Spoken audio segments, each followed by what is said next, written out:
আসসালামু আলাইকুম সুপ্রিয় দর্শক শ্রোতা, দেশ এবং দেশের বাইরে যে যেখান থেকে এই মুহূর্তে আমার এই ভিডিওটি দেখছেন সবাইকে স্বাগতম জানাচ্ছি আরও একটি নতুন ভিডিওতে। সম্মানিত দর্শক শ্রোতা, আমি আজকে আবারও চলে এসেছি বগুড়া জেলার শিল্প ও বাণিজ্য মেলাতে। সম্মানিত দর্শক শ্রোতা, আগামী আগের যে ভিডিও আপনাদের সামনে উপস্থাপন করেছিলাম সেই ভিডিওতে সম্পূর্ণভাবে বাণিজ্য মেলা ঘুরে ঘুরে দেখাতে পারিনি, এজন্য আন্তরিকভাবে দুঃখিত। সম্মানিত দর্শক শ্রোতা, আমি আবারও আজকে একটা কাজে এসেছিলাম বগুড়া, সেজন্য আপনাদের সাথে এই বগুড়া বাণিজ্য মেলার কিছু ভিডিও ফুটেজ আপনাদের সামনে উপস্থাপন করব।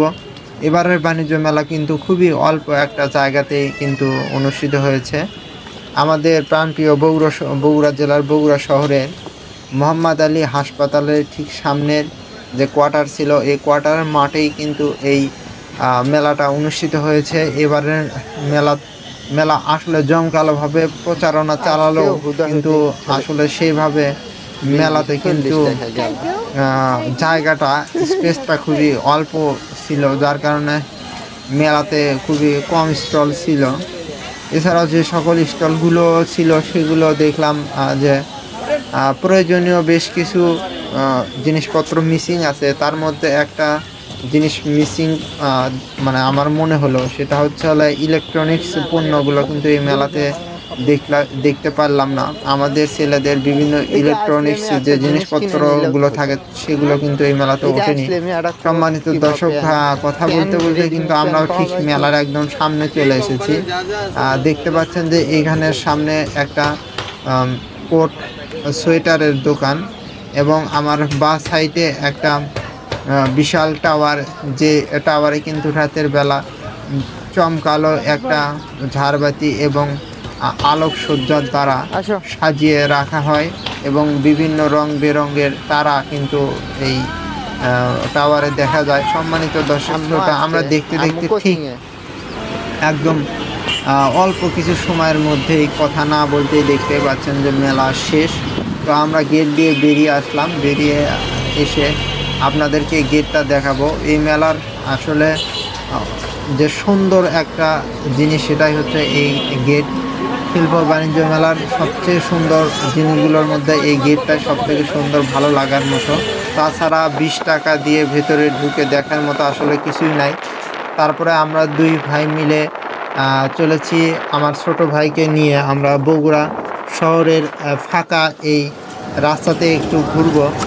তো আজকে কিন্তু শুক্রবার ছিল, শুক্রবারে কিন্তু আমাদের এই ব্যস্ততম শহর নগরী কোলাহলটা অনেকটাই শান্তশিষ্ট। দেখতে পাচ্ছেন যে এখানে কিন্তু এখন গাড়ির কোলাহল অনেকটাই কম।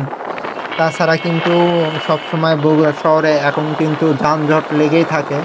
আমি এই মুহূর্তে রয়েছি কিন্তু বগুড়া জেলার বাংলাদেশ ব্যাংকের ঠিক সামনে। এই জায়গাটাতে যে রাস্তার মাঝখান দিয়ে যে গাছগুলো, সেই গাছগুলো দেখতে কিন্তু অনেকটা সুন্দর লাগতেছে। তো আমরা চলেছি, আসলে আমার ছোট ভাইকে নিয়ে বেরিয়েছি। তাকে কিন্তু আমরা এই বগুড়া শহরে আবাসিক একটা কোচিংয়ে রেখেছি, ক্যাডেট কোচিংয়ে। তো ক্লাস করতেছে, সে যেন বোর ফিল না করে, তার কারণে আমি তাকে রিক্সা করে নিয়ে ঘুরে বেড়াচ্ছি। তো আসলে আজকের দিনটা কিন্তু অনেকটাই, বগুড়াতে কিন্তু অনেক শীত পড়েছে। এতই শীত, অনেক তীব্র শীত কিন্তু এখানে আজকে বগুড়াতে। তারপরেও আমি চেষ্টা করতেছি ওকে একটু বগুড়া শহরের বিভিন্ন স্থান ঘুরে ঘুরে দেখানোর। আমি এই মুহূর্তে রয়েছি কিন্তু ঘোড়া চত্বরের সামনে। আমি পেরিয়ে আসলাম আমাদের বগুড়া জেলা আদালত। সম্মানিত দর্শক, আমার সামনে যে বিল্ডিংটা দেখতে পাচ্ছেন, এটা কিন্তু বগুড়া শহরের একমাত্র উন্নত মানের সুন্দর একটা শপিং মল, রানা প্লাজা। ঠিক তার সামনেই রয়েছে পুলিশ প্লাজা। পুলিশ প্লাজার ঠিক সামনেই কিন্তু রয়েছে বগুড়া সাতমাথা।